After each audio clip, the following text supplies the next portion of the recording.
Today I'm gonna make my own game.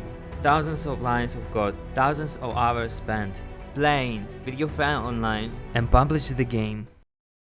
While searching the browser, I found that there are thousands of games on the internet. So I thought, why not try creating my own game? But which type of game should I make? Survival, strategy, sports, puzzles, or maybe an RPG?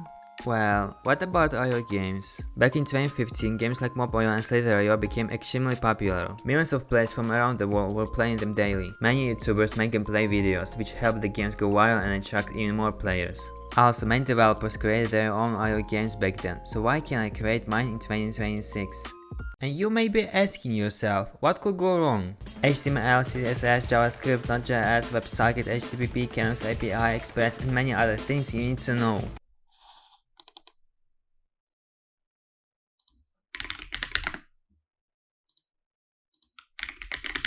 And most important thing is, what the hell is this?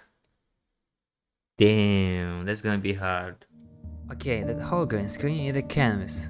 If you're wondering what the Canvas API is a tool that... Hey, hold up, do you really thought that I'm gonna explain it? Nah. You can see, this is the green rectangle. You can change its position and size.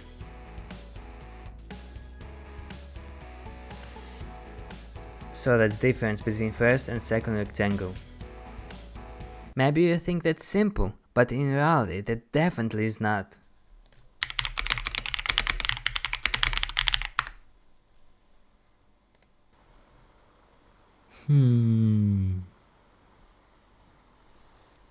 That's the circle. Obviously you see it, but I'm kinda good at this. You know guys, one thing I love about coding is how fun and relaxing it is. I can move right, I can move left, I can move bottom and top. Okay, that's fine. That's perfectly fine. Flashback. How to make more, man? What is this game called? ChatGPT. Where's ChatGPT? ChatGPT, help me. Now we need to make connection between users. And this is where WebSocket is coming in. WebSockets communication protocol provides a fully duplex but persistent communication with a client and server over a single TSP connection. That's a simple example. You can see the client on the left side and the server on the right side. In simple words, we made a server to allow clients to connect to it so they can send and receive messages. Connect it to server, let's see if it's true, open developer console, refresh the page, go to network, socket, localhost, then check headers. You should see that we are connected to server and the status code is green. Let's try send a message, for instance, hello world, send, go to messages, and we can see that client sent the message hello world and server received this message. Let's have one more, for example, what are you doing? Send, and you can see this is work fine.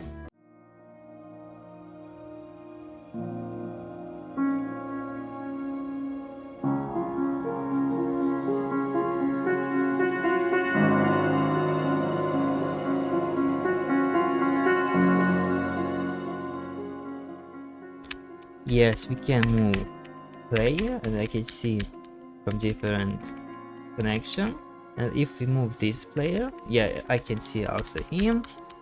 Yeah, is cool. Now it's more look a game, right? Yeah, that's cool.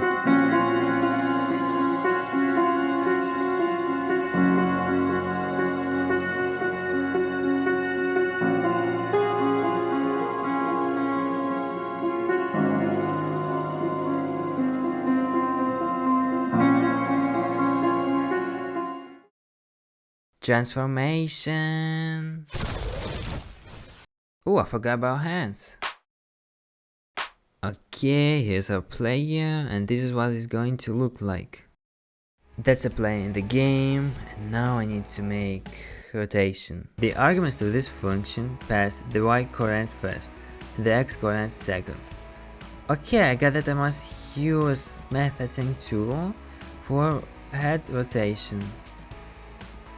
I used the player position, the mouse position on the canvas, and the camera position. Then I calculated the difference between the wall mouse position and the player position, and used the math_attend_to function to get the angle.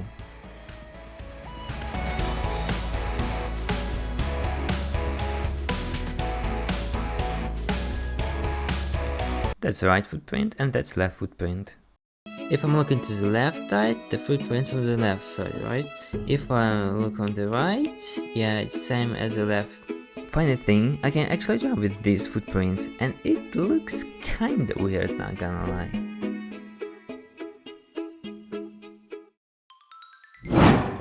Keyframes, keyframes, keyframes, keyframes, keyframes. Left, right.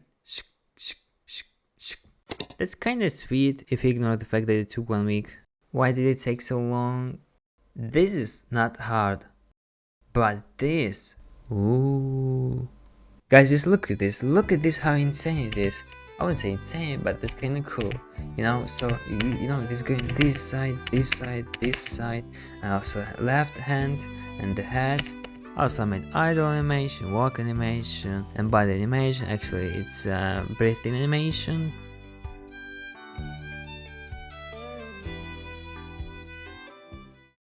Tun, tun, tun, tun, tun, tun, tun, tun, tun, tun, tun, tun, tun, tun, tun, tun, tun, tun, tun. First, second, 3, 4, 5, 6, 7, 8, 9, 10, 11, 12, 13, 14, 15. Okay, weapon is done, but now is objects. Whew. Dun, dun, dun, dun, dun, dun, dun, dun.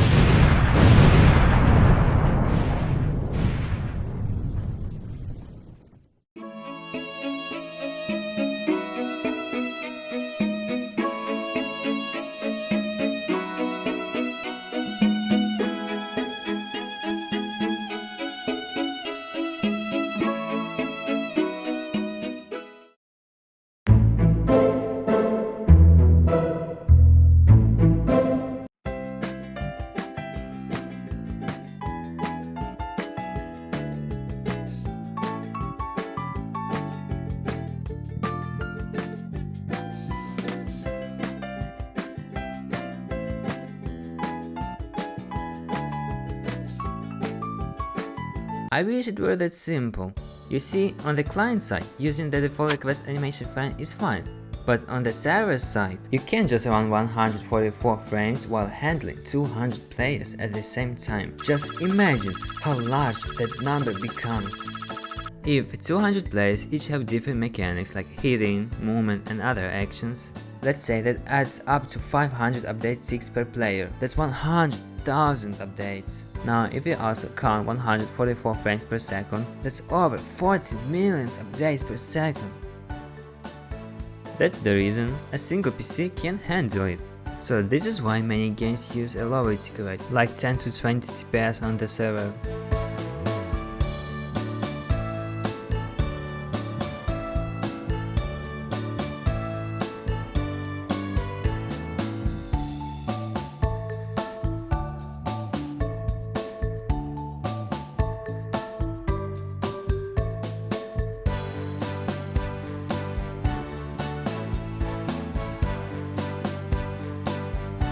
To fix that problem and ensure it works well even at a low tick rate, we need to use prediction. There is a start position and end position. For example, the start position is 0 and the end position is 10. We need to check every frame from 0 to 10 to see if there are any objects in the frame. If there are no objects in any frame, it will simply move to the end position. However, if there is an object in one of the frames, it cannot pass through it and will stop as close as possible before the collision. Okay. That's pretty good. And get stuck in double collision. When the player tries to collide with objects, it sometimes ricochets between them, if you don't understand what I mean. Previously, it only checked whether there was an object in the frame and stopped when a collision was detected. Now, it will use circle prediction when colliding with objects to calculate a more accurate prediction.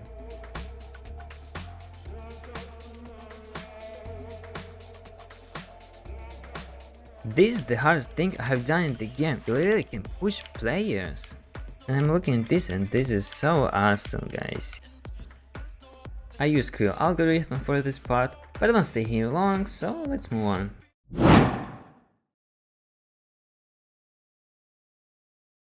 That's a forest. That's a dark forest. Stop. That's not how you do it.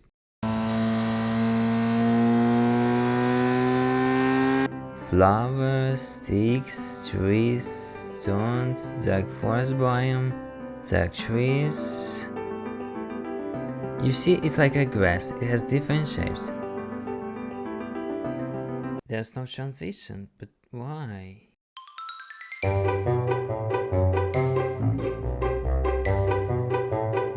Now beach biome is fine. Starfishes, shells, tidal waves, and bubbles. You can see new steps when I'm walking. Also there are corals, green, blue, orange. Look at this dog, look at his tail, ears. Woof woof. So if I want to make an animation, I need to get parts of the sprite.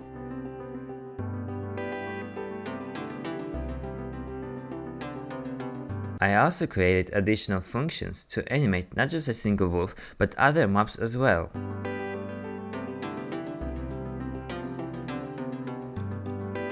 Now it's more lifelike. As you can see, he's moving his tail and ears, and he's also kinda breathing.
Left, right, punch, kick. Okay, now you see, when you hit the player, particles appear and it shows how much damage was dealt. I would say it wasn't hard to make. Basically, it's just some random numbers.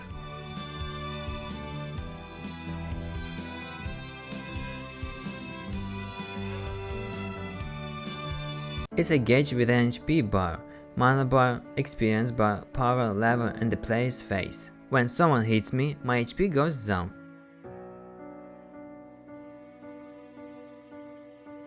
This is the player's stats system with a certain numbers of points. There's strength, speed, talent and health. You can upgrade your stats. For example, strength increases your damage, speed makes you faster, talent increases your mana, and health gives you more HP but makes you slower. Next is an inventory system. If you spend your points, you get better sword for every 100 power. Then I made a minimap. It shows where you are, and I think you already know what this minimap is, but anyway. Oh yeah, I almost forgot about the username and power. It shows the name you type and your power, so you can see if this player is strong enough to beat you. The last thing is the leaderboard. It shows usernames, their scores and their positions.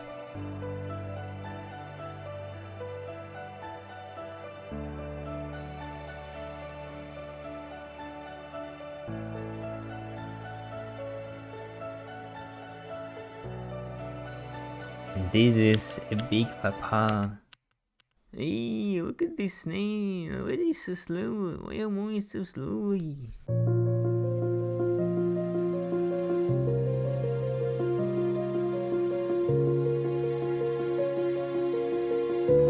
These are the boss's sprites.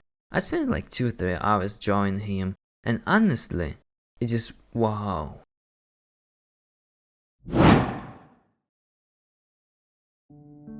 In my opinion, that's one of the most boring things in game development. It's not just some elements on the canvas and boom, it's ready, but I spent a lot of time making tools that help me. For example, I can change the size, color, text, position, and other stuff. It's kinda like CSS for canvas elements. After setting up the pattern for an element, you need to decide what you want to make, whether it's a button, rectangle, progress bar, scrollbar, or many other stuff. For that, I made a library. Not this. If you wanna read this all, you're welcome. I won't read it cause why would I? I just made simple example of library. It has basic function add, subtract, multiply, divide, power and mod. You can use this library and use it in some cases.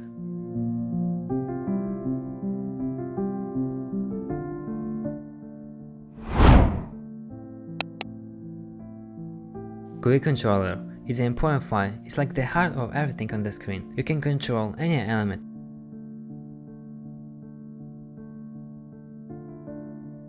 Username box, kinda simple. Type your name here and the name will be in the game. Choose server. When you click on the button, a server list tab opens. You can select the server you prefer or just simply close the tab to continue. Play button. It's obvious, just click it and you're in the game. Rubies are the main currency in the game. The wallet shows how many rubies you currently have.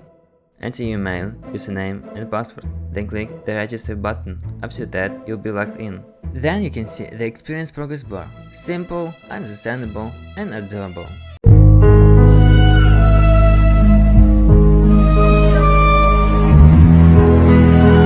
If you wanna get out of the account, just click log out. Also, don't forget about login. You can log in by typing your email and password, then just click the login button. Look at these icons. I can actually click and hover over them. They're kinda perfect. I mean, why would they be bad? Check the channel to see all updates. They're like days or something. Right now it's almost empty, but who cares? The last thing is the leaderboard. The trophy icon symbolizes the leaderboard. If you click it, a tab will open where you can see the position of players and their scores. I got 10,000 scores, and let's test if I die, will the scores be added to my account.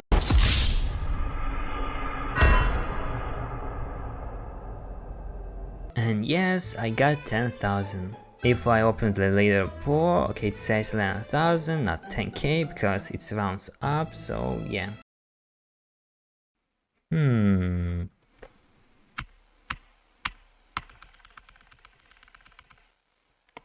Yeah, that's better.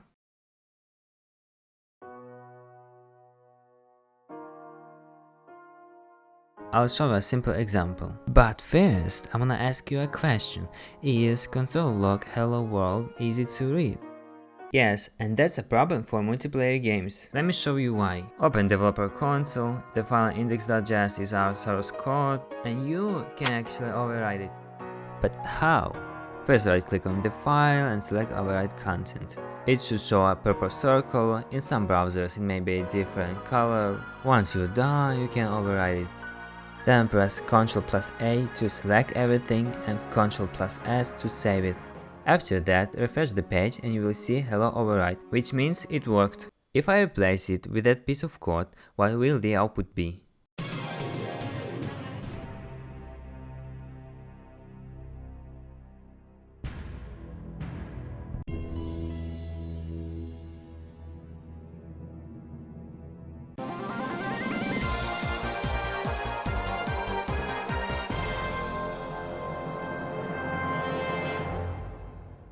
So, how did I make this code? Well, I can't tell you everything because of the anti-cheat, but I can show you how it works. Basically, you just need the source code. To get the source code, you can use Webpack or another module bundler. I personally prefer sbuild, cause it's faster, okay? Once you set it up, you can run it and it will create a bundle.js file that contains your source code. After that, put everything into input.js. Then run not.dashboard.js and wait.